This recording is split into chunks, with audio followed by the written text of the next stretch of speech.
తమ్ముడా, చెల్లి, నీకు తెలుసా నువ్వు దేవునికి దూరం అయిపోయావేమో, కానీ నువ్వు దూరమైన నాట నుండి నువ్వు బైబిల్కు దూరం అయిపోయావు, ప్రార్థనకు దూరం అయిపోయావు, క్రమంగా మందిరానికి వచ్చే విషయంలో నువ్వు దూరం అయిపోయావు, పవిత్రంగా బ్రతికే విషయంలో దూరం అయిపోయావు. నేను దేవునికి ముఖం చూపించలేకపోతున్నాను అపరాధ భావంతో ఒకవేళ నువ్వు దూరం అయిపోయినా, నీకు తెలుసా నువ్వు దూరమైన నాట నుండి ప్రతిరోజు నీ దేవుడు నీ కొరకు ఎదురు చూస్తున్నాడు. ఈ బిడ్డ ఈ ఉదయం లేచి ప్రార్థన చేస్తాడేమో, వీడు తన కంటధ్వని నాకు వినిపిస్తాడేమో, తన పాపాన్ని ఒప్పుకుంటాడేమో, నాకు ఆయాస్కరంగా చేసిన దాన్ని ఉన్నది ఉన్నట్లుగా ఒప్పుకొని మరలా నా పాదాలు పట్టుకుంటాడేమో.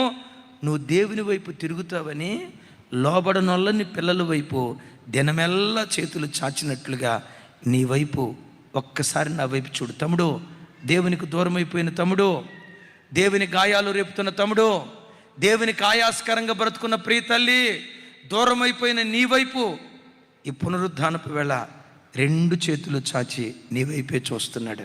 బిడ్డ, మరలా నా కౌగిలికి వస్తావా, నాన్న అని పిలుస్తావా, నిన్ను హత్తుకొని బ్రతుకుతానయ్యా అని దేవుని కౌగిలికి రావాలని నీ కోసం ఆ తండ్రి ఎదురు చూస్తూ ఉన్నాడు. కొడుకు